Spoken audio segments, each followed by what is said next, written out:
Hello my dear friends, you're in the Military Summary channel, and today we will discuss the situation in Ukraine on the 28th of September of 2024. Today we have a lot of very interesting updates, so let's start. And first we're going to talk about the city of Dnipro.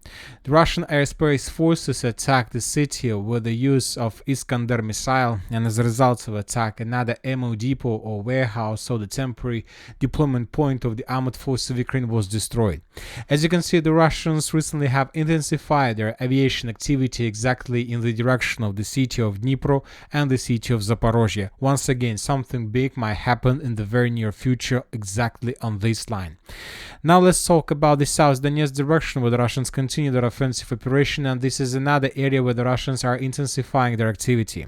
For example, recently we started receiving significant number of updates exactly on the line but along the river of Mokry Yaly, and we have the settlements like Velika Novoselovka, Staromayorskaya, and more towns located in this area, and the Russians are bombing the Ukrainian positions. In this video we can see another temporary deployment point of the armed forces of Ukraine that was discovered as a result of reconnaissance operation and destroyed by the Russians. Now let's move further and let's talk about the village of Zolotaya Niva.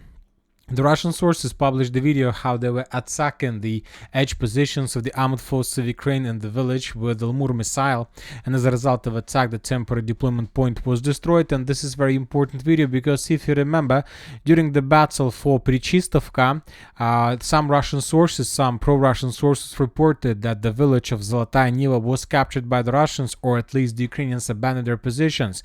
Most of the mappers have either adjusted the area around Zolotaya Niva in Russian favor. We decided to keep the territory's contested area all as a gray zone, but today, according to information we have, according to the latest geolocation, we have adjusted the map in Ukrainian favor. Now let's talk about the city, the stronghold of Ugledar, and once again another day without any changes on the ground, another day without any progress of the Russians in the central, either in the central or in the western part of the stronghold, and this is very important. I'll remind you that currently there is a negotiation process between those who survived of this force of the 72nd Mechanized Brigade and the Russians who have encircled the territory completely. The Russians are trying to find a solution how to force the Ukrainians to surrender, how to force significant number of Ukrainians to surrender. I'll remind you that currently there are around 1,500 soldiers that are hiding in the basements and the buildings of Ugledar, and the Russians are trying to capture them all and to make them survive. As for the Ukrainians, they understand that it's not a very good option to be captured by the Russians because the core of forces in the citadel is the 72nd Mechanized Brigade that deal significant damage and significant losses to the Russians during the first 4 attempts to assault the citadel by the Russians. So it's not a very good option for them. So that's why the Ukrainians are trying to trick. They're tricky, and they're trying to stretch the time as long as possible, because Ukrainians understand the only way, the only possible period of day when they can escape the encirclement is night. So every single night the Ukrainians are trying to accumulate and to concentrate forces in the northern part and to make another breakthrough in the northern direction towards the village of Bogoyavlenka. Of course, the Russians understood everything, and for example in this video we can see how the Russians were bombing the northern part of Ugledar during the night between the 27th and 28th of September, trying to prevent the Ukrainians from escaping the cauldron. If we increase the numbers of that, no, if we change the date for the 27th of September, we're gonna see almost the same video also from the northern part of Ugledar, but this time the Russians were attacking the north central part of the citadel, also with the same purpose, not to allow the Ukrainians to concentrate forces and not to allow the Ukrainians to escape the cauldron. And if we change the date for the 27th of September, we're gonna see the same story. The Russians were attacking and the Russians were pummeling and burning the tree lines that go from Ugledar towards the village of Bogoyavlenka. Another Ukrainian evacuation road was destroyed by the Russian FPV drone flamethrower, which most likely ruined the Ukrainians' plan, at least on the night between the 25th and 26th of September for evacuation. So this is the situation. The Russians control the northern part. The Ukrainians are trying to negotiate with the Russians the terms of surrender. Furthermore, while there is a negotiation process, of course, the Russians are trying to improve their positions because they understand that there are very high chances that the Ukrainians will refuse to surrender. Maybe the Ukrainians will redeploy forces from the Kursk direction towards Bagayalenka, and maybe the Ukrainians will launch deblocking or unblocking operation with the purpose to release the forces. Who knows? So that's why the Russians, they're not stupid and they're moving further. And according to information we have, according to different mappers, the Russians managed to improve their positions between Ugledar itself and the south and the mine South Donbas number 1. So these fields were captured. So once again, if we turn back on map, this territory was captured during the previous 24 hours. So this is the comparison of map on the 27th and the 28th of September. So this territory was captured by the Russians. Furthermore, according to different mappers, the Russians also managed to improve their positions to the south of the mine South Donbas number 3, and this is the difference between yesterday's version of map and the current version. So these 3 lines were captured by the Russians, but for now without any geolocations that can confirm this. We are keeping this territory as a contested area. As for real proofs, real geolocations, we continue receiving significant number of updates from the battle for the villages of Katerinovka and Antonovka. So this is the next defense belt of the armored forces of Ukraine on the line towards the city of Kurakhova. And according to information we have, during the previous 24 hours, the Russians managed to improve their positions significantly. In this video, we can see another Russian attack with the use of the significant number of armored vehicles, personal carriers, and infantry. The Russians captured the 3 lines, and we have colored this territory in Russian favor. We have lots of videos, lot of episodes. 2 episodes were geolocated. This is the area where the Russian armored vehicles were moving, and this is the point where the Russians landed infantry and began securing operation. So to compare, to understand the exact Russian progress, this is the map of on the 27th of September, and this is the Russian progress. So as you can see, all these fields were captured. But I would like to point your attention that this territory was marked as contested area because 3 days ago the neutral mappers reported that these 3 lines were captured by the Russians. So most likely the Russians conducted this offensive operation on the 26th of September, but just today on the 28th of September we receive additional geolocations that can confirm this progress. Furthermore, let's follow our rule that where we see drones, this is the direction where the Russians are planning to move to. And today we got the video of how the Russians were FPV droning, basically how the Russians were FPV flamethrowering the Ukrainian positions along the tree line in the southwestern part of Katerinovka. And this is very important video from many perspectives. First of all, the Russians intensify the use of FPV flamethrowers. We know that the Russians have better production. They can produce much more drones of the type, so most likely we're going to receive more and more videos of the use of these flamethrower drones. And the second thing is that if the Russians are flamethrowering the Ukrainian positions, which means that most likely the Russians are planning to move in this direction as well.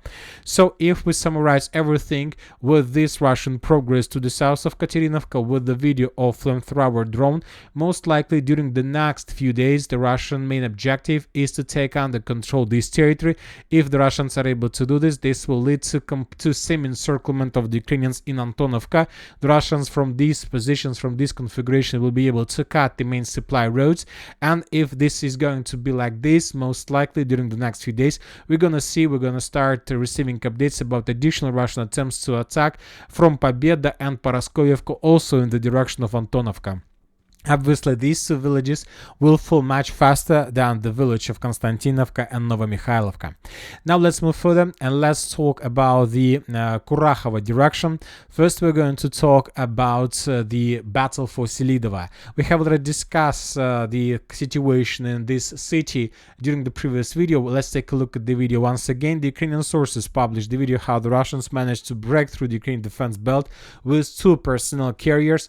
The Russians managed to bypass Russian Ukrainian minefields, fortifications. The Russians managed to take under control very important strategical positions, to land infantry and to dig in deeper. So the Russian landing point took place exactly in this area, and as a result of offensive, the Russians managed to cross this distance and to reach the outskirts of Selidova itself. And currently the distance between farms in the southwestern part of Selidova and the Russian edge positions in this direction is less less than 1 kilometer, which confirms that the battle for Selidova has begun from the southwestern part. This is a very important video. Let's discuss this in details. I'll remind you that, so once again, let's take a look. We have colored the map based on this video, and let's discuss in details the progress. So this is the map on the 27th of September, and this is the map on the 28th of September. Significant progress of the armored force of Russian Federation as a result of one attack.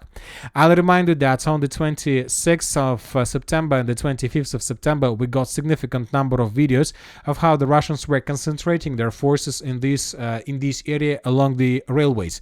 So this is a very big forest along the railways, and this is the perfect positions for the Russians to concentrate and to collect the critical mass for further offensive either in the northern, western, or the southern directions. But most likely due to this Russian attack in the direction of Selidova, most likely from this area of the railways and the forestry lines, the Russians are going to move also in the northern direction. And if the Russians are able to do this, then most likely during the next few days we're gonna color this part of the front line also in the territory in the color of Russian control. Most likely this is exactly the Russian operation to complete the semi-encirclement of Selidova and to begin the clashes inside of the city. Let's talk about the northern direction as well. If you remember, just yesterday the Minister of Defense of Russian Federation reported that as a result of clashes the village of Marinovka was captured by the Russians completely, and today different mappers reported about additional Russian progress towards the landfill, the mine of Karachena, and the landfill of Karachena as well. So this Russian progress and these changes on the ground, according to pro-Ukrainian mappers, confirm that most likely the mine and the landfill of Karachena still remains under complete Ukrainian control. As soon we're going to receive some geolocations, I believe, and we will color or adjust map back in Ukrainian favor. Now let's move further and let's talk about the original Pokrovsk direction, where we also have significant changes on the ground. First, let's compare the map for the 27th of September with the map of the 28th of September. This is the situation on the ground that took place, that was yesterday. The Russians were controlling the northwestern part of Novogrodovka, the landfill, and the Russians just finished the battle for the Gita stronghold. And as for the 28th of September, the Russians managed to improve their position significantly. The Russians reached as close as possible to the villages of Sukhoy Yar and Lysovka. The Russians improved their positions along the railways towards the city of Pokrovsk or Pokrovsk agglomeration, and the Russians moved further in the western direction, in the western part of Nikolaevka and to the west of the Gitar stronghold. If we summarize everything, we see that the Russians are moving in three directions, obviously, and obviously the main Russian objective for the next phase of the special military operation for the, let's say, middle autumn campaign, military campaign, is to take under control everything that located inside this red line. So to take under control a part of Sukhoy Yar, to complete the battle for Mikhailovka, to take under control the strongholds, and to improve the Russian positions along the railways further in the direction of Pokrovsk agglomeration. If the Russians are able to do this, then the battle for Mirnograd is going to start, and this is very good for the Russians because during the winter period of time the Russians will be able to get the foothold inside of the city, and this is not very good for the Ukrainians. Now they need to do everything they can to slow down the Russians and not to allow them to do this. If the Ukrainians are able to hold their lines along Mirnograd, then they will be able to secure these positions until the summer or the late spring of 2025. If they can't do this, most likely the battle for Pokrovsk will be finished by the beginning of the summer of 2025. So this is the situation in this direction. We have some geolocations that of course confirm Russian progress, and in this video we can see the work of Ukrainian drone of the 25th Air Mobile Brigade on the Russian positions, Russian forces that were heading towards the village of Sukhoy Yar and Lysovka. Furthermore, today the Minister of Defense of Russian Federation reported, Russian sources provided the video how they managed to establish complete control over the village of Nikolaevka. In this video we can see several episodes of how the Russians were securing and clearing the territory, and in the final part of the video we can see a Russian soldier that was raising the flag in the village. We have adjusted the map in Mykolaiv a long time ago, but just today the sources provided some additional geolocations and just a video of how everything was happening. Now let's talk about New York and about Toretsk agglomeration. The Russian sources continue offensive operation towards this dense network of the fortifications. There are very heavy clashes. We've been discussing for this battle for a very long period of time, and today the Ukrainian sources confirmed additional Russian progress. So just a small part was captured by the Russians for the previous 24 hours. Anyway, this area is marked as contested because we still haven't received anything that confirmed Russian control, but we see that the battle is ongoing. Now let's talk about the Toretsk agglomeration. We got a lot of updates. There are very heavy clashes, as you can see, and we also have some changes on the ground. Let's talk about the western part, about this territory. Just yesterday, according to the geolocations, the Russians managed to improve their positions and to take under control this part of Toretsk, this one. And today the sources, different mappers, continue updating their maps in this direction. And as for the 28th of September, the Russians managed to improve their positions and to take few more blocks of Toretsk. And if you remember, we've been discussing this situation for a very long period of time, of course. First, the Russians managed to take under control the prison. Then the Russians moved further and took under control the citadel. And by these attacks, they managed to split the Toretsk in two. And now the Russians are trying to secure and to clear the territory between the coal mine and mine of Toretsk Vuhilya and with the stronghold. So this part of Toretsk is the main priority of the armed force of Russian Federation for the middle autumn military campaign. Furthermore, we have additional changes on the ground between the Zabalka block and the village of Zhelanna. So this territory, this small tree line and this small tree line were captured by the Russians during the previous 24 hours according to different geolocations. Now let's move further and let's talk about the Kupiansk direction, because we received significant number of updates exactly from this territory. Just yesterday we were talking about the Russian offensive. According to pro-Ukrainian sources, that significant number of vehicles were involved in that attack. And today we got, yesterday in the evening, we got the first video from the 92nd Mechanized Brigade of how the Ukrainians were repelling Russian attack with the use of a significant number of FPV drones. So the Russians suffered significant losses and the Russians were forced to fall back, as I understand.